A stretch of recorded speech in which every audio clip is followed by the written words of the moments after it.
सभी एक ऐसे विषय पर चर्चा करेंगे जो विषय स्वयं ही अपने आप में सारे विश्व में चर्चित है।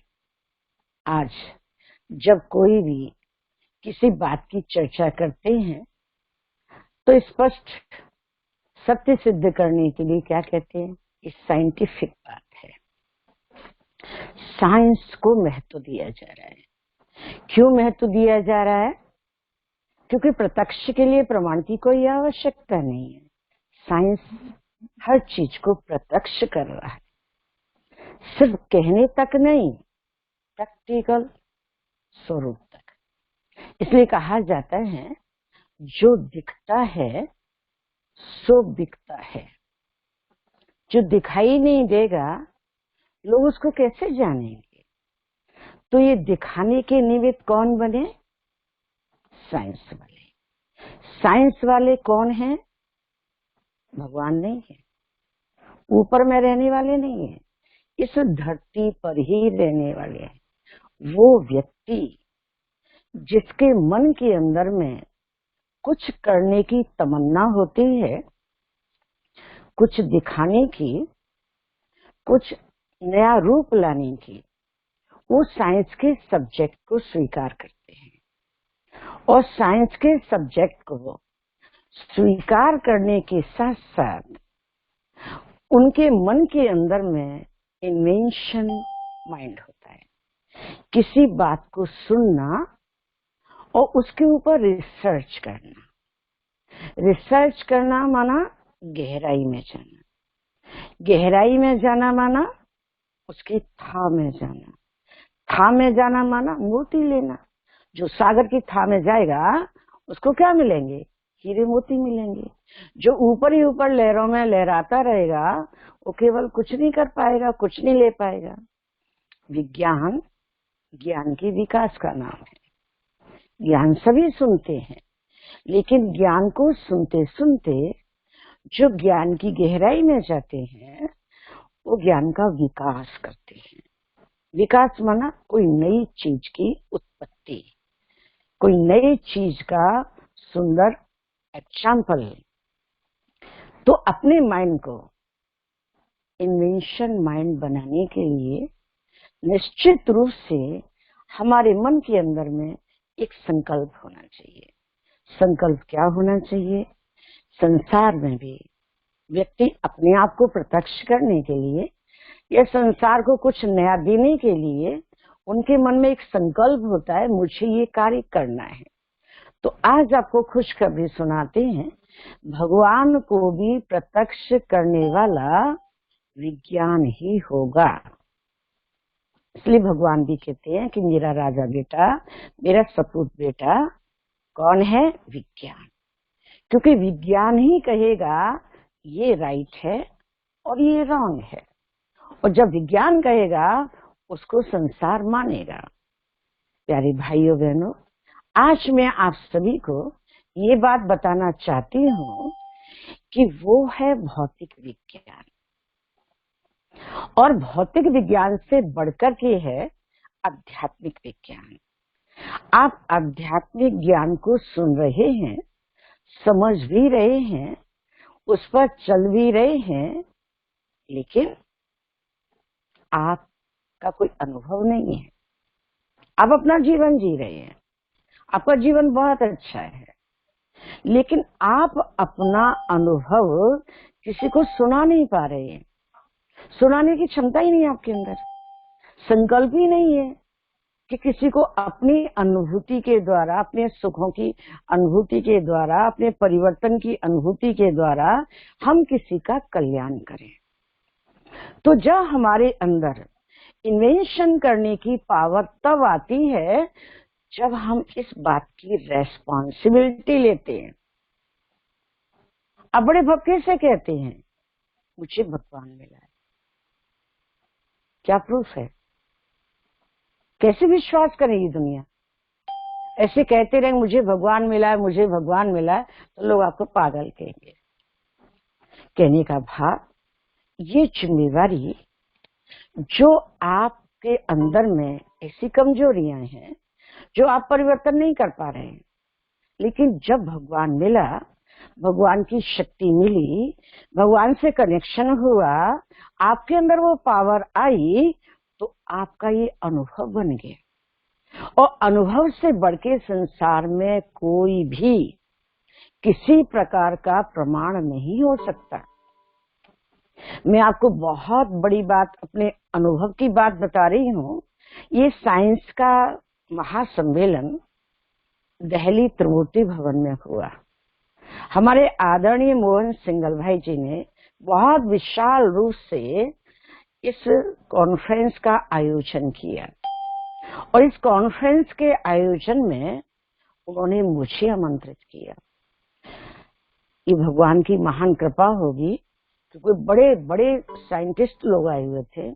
हमारे ब्रह्मा कुमारी से बड़ी बड़ी धुरंधर स्पीकर बहनें, शिवानी बहन, न्यूयॉर्क की मोहिनी बहन, स्वदेश जर्मन की बहन, बड़े बड़े स्पीकर आए थे। और मैं सब उनका भाषण सुन रही थी। तो मैं बाबा से बात कर रही कि बाबा, इतने बड़े बड़े स्पीकर हैं, सब भाषण कर रहे हैं, अब इसके बाद मेरा नंबर है, मैं क्या सुनाऊंगी? इनके आगे तो मैं कुछ भी नहीं हूँ। बाबा ने कहा, तुम्हारे पास बहुत कुछ है। जो तुम सुनाओगी ना, इन्होंने केवल सुनाया है, जो तुम सुनाओगी वो तुम्हारा अनुभव होगा। क्या?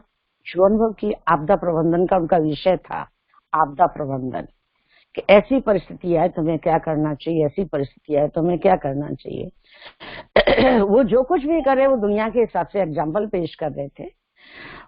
तो भगवान ने कहा, तुम तो प्रैक्टिकल के एग्जाम्पल पेश करो।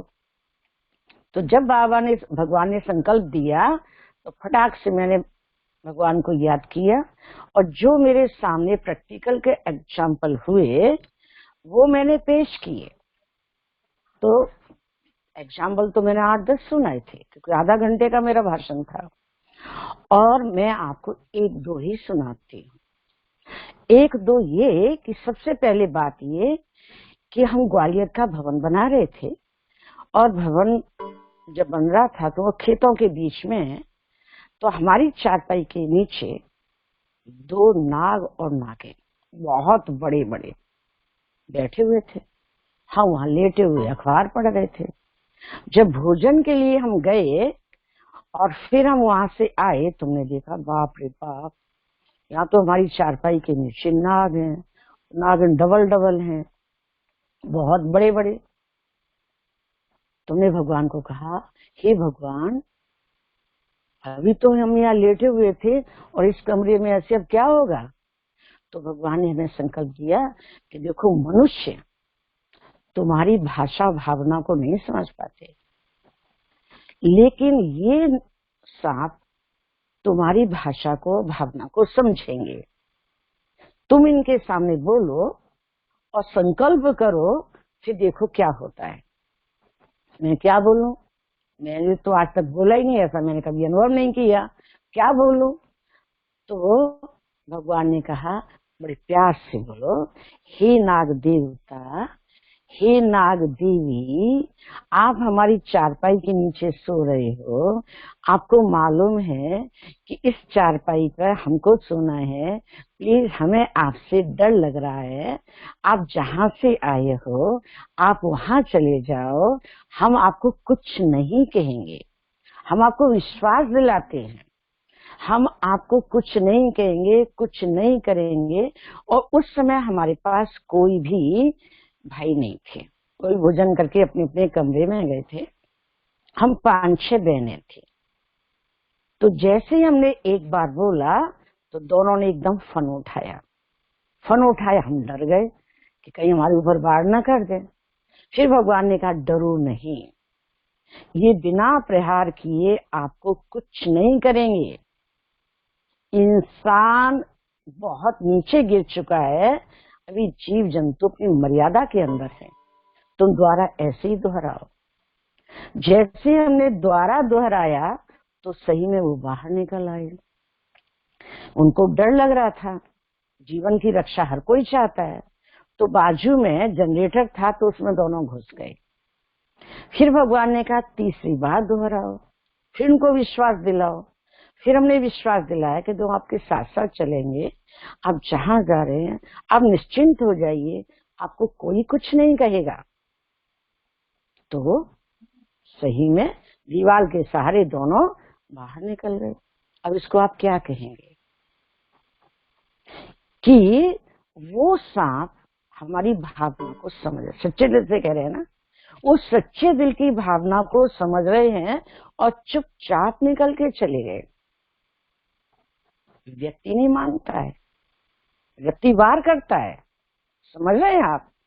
तो कैसे हमारी ये प्रैक्टिकल का अनुभव, हमारी सोच का, तो वहां तो सारी सब खुद तालियां बज रही। फिर हमने दूसरा अनुभव सुनाया, प्रकृति पर विजय। प्रकृति पर विजय का वंडरफुल अनुभव जानबूझ के हमने भोपाल में 11 दिवसीय व्यसन मुक्ति महायज्ञ रचा था। हो गए इसको 7-8 साल। भोपाल में इतना पानी मूसलाधार, दिन भर रात भर, यहाँ सारी जगह स्कूल कॉलेज तो क्या बन गए, उनकी धर्मशाला शिविर बन गए थे, रुक नहीं रहा था। लेकिन हमने भगवान से कहा हमें प्रकृति जीत बनना है और ये महायज्ञ करना एक दिन का नहीं है। प्यारे बाबा ध्यान रखना कि हम 11 दिवसीय महायज्ञ रच रहे हैं। शाम के टाइम पर 5 बजे से लेके 10 बजे तक प्लीज आप छत्र छाया रखना। शायद भोपाल में पानी पड़े, परंतु हमारे राजयोग भवन इस एरिया में पानी नहीं पड़ना चाहिए। चैलेंज, रिसर्च, सबका कल्याण। और वो यज्ञ हमने ऐसा रचा था, फॉर्मली नहीं, बाकायदा यज्ञ कुंड बनाया, राजयोग भवन के मेन रोड के सामने ही यज्ञ बनाया। उसमें अंडा स्वाहा, शराब स्वाहा, सिगरेट स्वाहा, बीड़ी स्वाहा, क्रोध स्वाहा, टेंशन स्वाहा, ऐसे प्रैक्टिकल चिटकियों पर लिख लिख के सब यज्ञ करते। और इस यज्ञ के उद्घाटन करने के लिए हमने गवर्नर साहब को बुलाया था। तो गवर्नर साहब की तरफ से, एडीसी की तरफ से फोन आया कि दीदी आपका जो उद्घाटन है, यहाँ तो धुआंधार पानी पड़ रहा है और आपका यज्ञ कैसे होगा। मैंने कहा भाई साहब यहाँ नहीं पड़ रहा है पानी, क्या बात कर रहे हैं, गवर्नर हाउस में पानी है, यहाँ चारों तरफ पानी पानी, जबरदस्त पानी है। मैंने कहा एक चक्कर लगा जाइए आप यहाँ पर, यहाँ पानी नहीं है। 4 इमली पर रहने वाले लोग, कुछ लोगों से पूछा, भाई साहब यहाँ तो पानी है, लेकिन 4 इमली के नीचे पानी नहीं था, ये हबीबगंज चौराहे पर पानी नहीं था। बंदर खाने लगे। सही में गवर्नर साहब आए, सही में प्रोग्राम हुआ और यहाँ बाहर बहुत भीड़ थी, उनको डर लग रहा था। प्रोग्राम हमने अंदर हॉल में रख लिया। गवर्नर साहब कहने लगे काहे को रखा हॉल में, इतनी अच्छी लोकेशन, इतनी अच्छी भीड़, यहीं पर प्रोग्राम होना चाहिए क्योंकि यज्ञ तो यहीं चल रहा है। तो यहाँ भाषण वगैरह करा के बाकायदा उन्होंने यज्ञ किया, पूर्ण सफलता हुई। कहने का भाव हमारी शुभ भावना विश्व कल्याण की, स्वार्थ की नहीं होनी चाहिए, परमार्थ की। कहा जाता है नदी न पिए कभी अपना जल, वृक्ष न खाए कभी अपना। अपने तन का, मन का, धन का जो दूसरों को देता दान दे, वो सच्चा इंसान रे, इस धरती का भगवान रे। कहने का भाव प्रकृति पर विजय हम पा सकते हैं, वह शर्त हमारे मन के अंदर में दृढ़ता होनी चाहिए। जब तक हमारे अंदर में आत्मविश्वास और परमात्मा विश्वास नहीं होगा, बरस गया तो, सफलता नहीं मिली तो, बादल तो मंडरा रहे हैं, काली घटाएं छा रही हैं, देख देख करके लोग परेशान हो जाते हैं।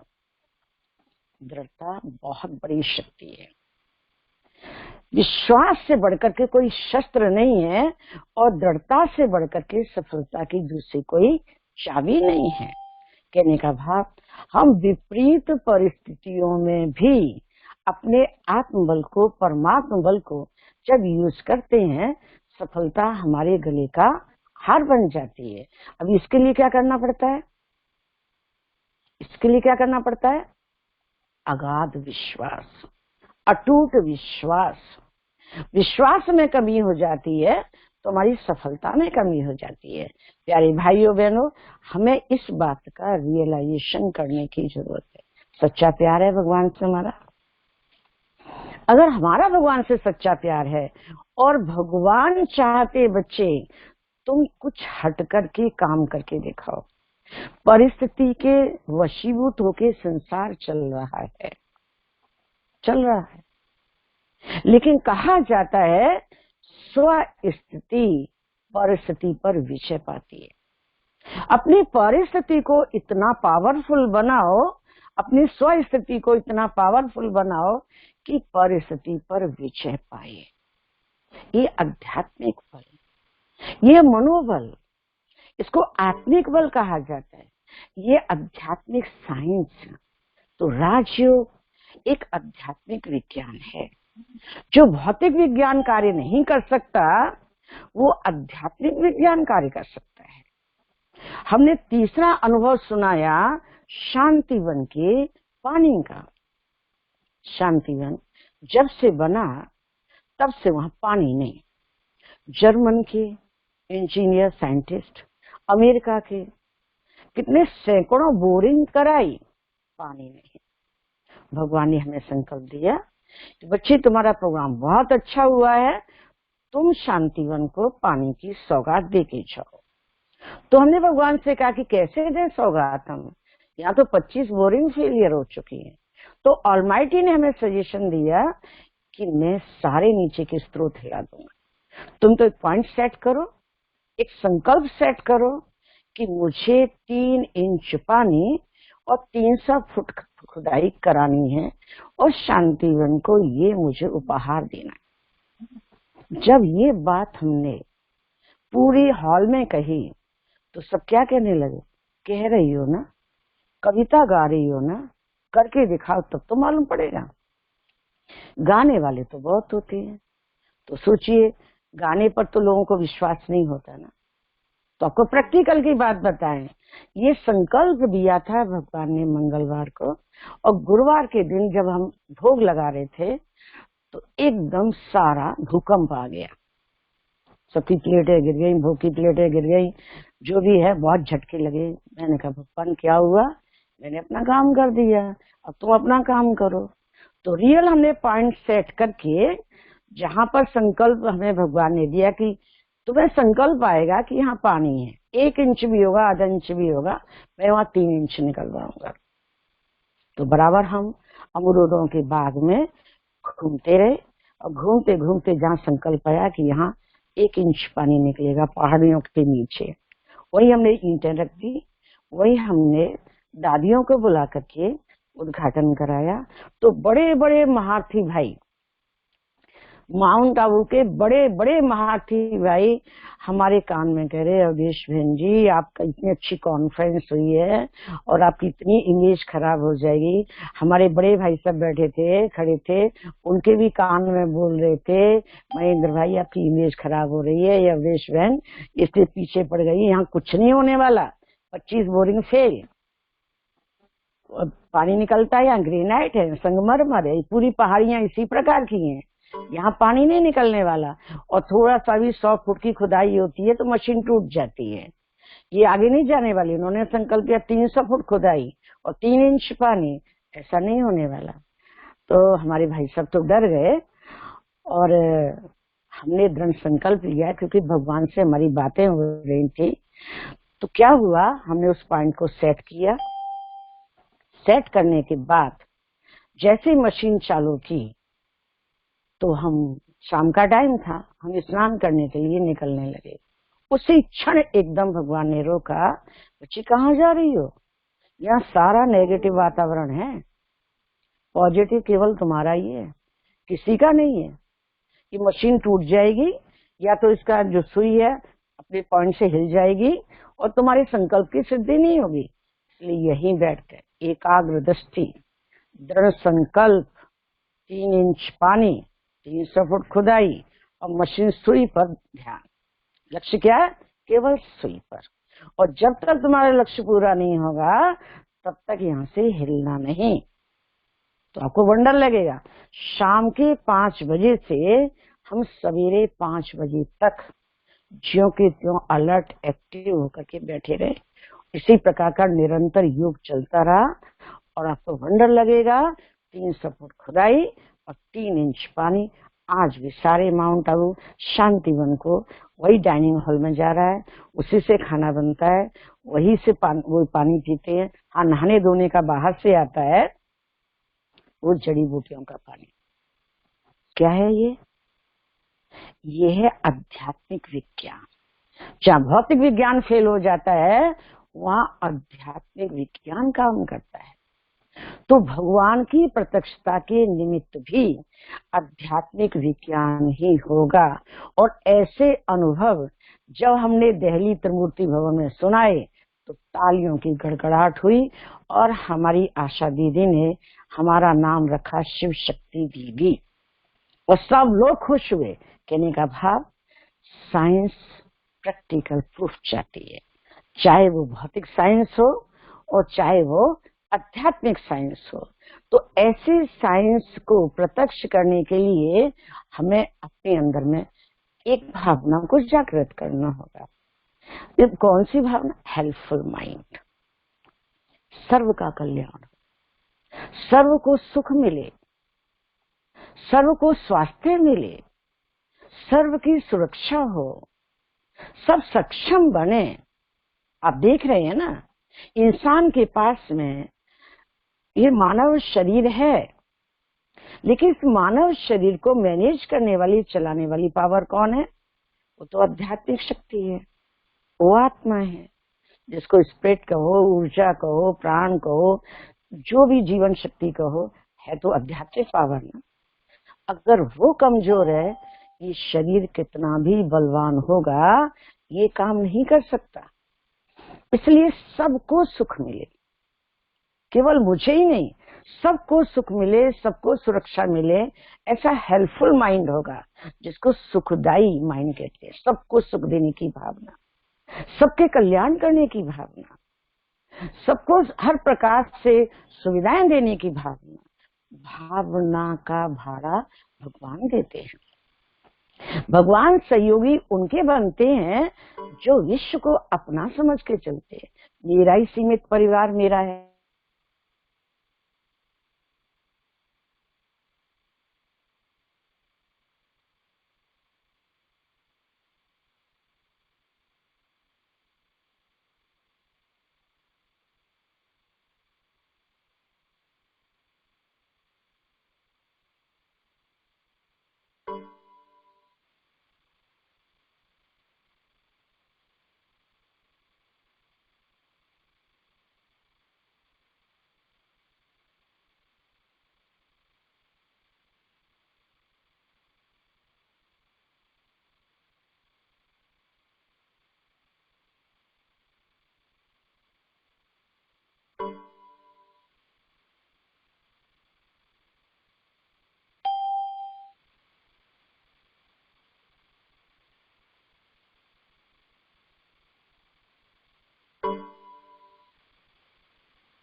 टेबल हमें दे दीजिए, इसके बाद हम आपको हैंड ओवर।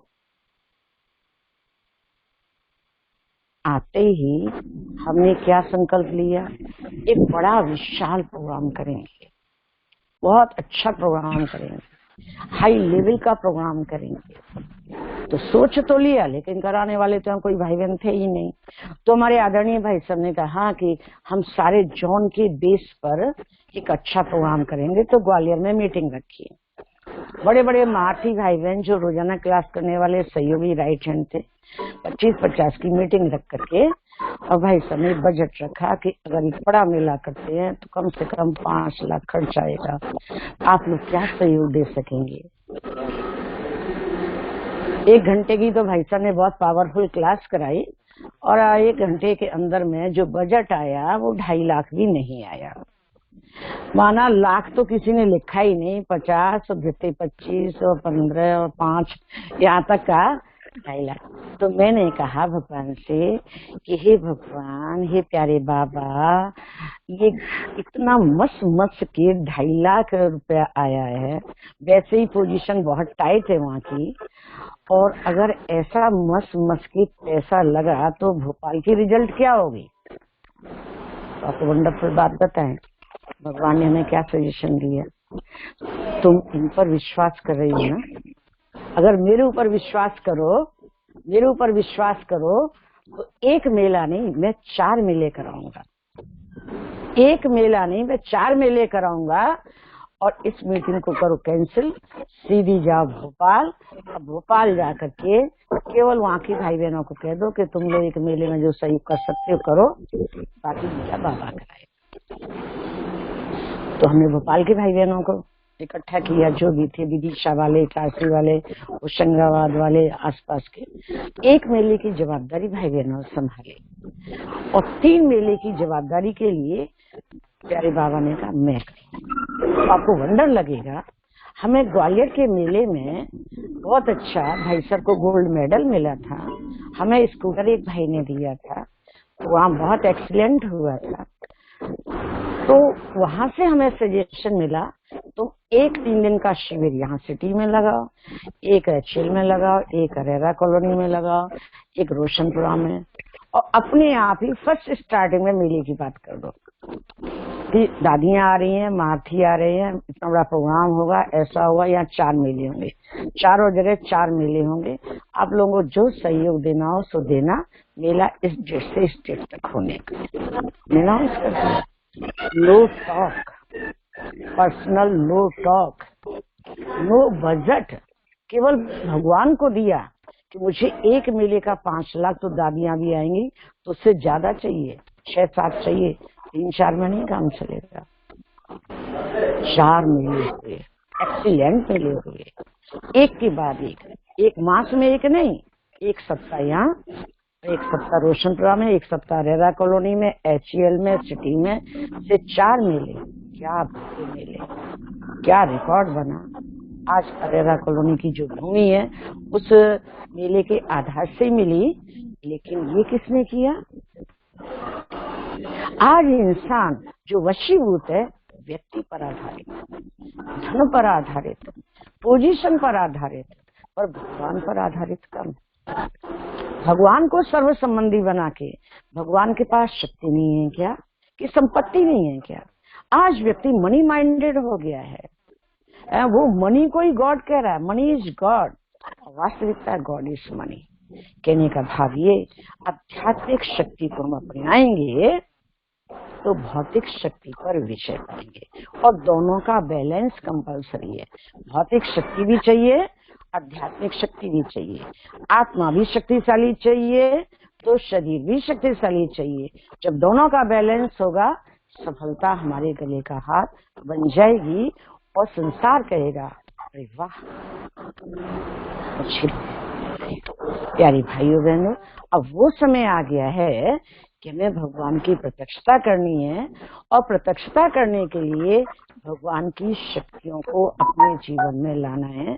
तब सब कहेंगे जिधर देखता हूँ उधर तू ही तू है। तू ही तू का मतलब भगवान की शक्ति नजर आएंगी।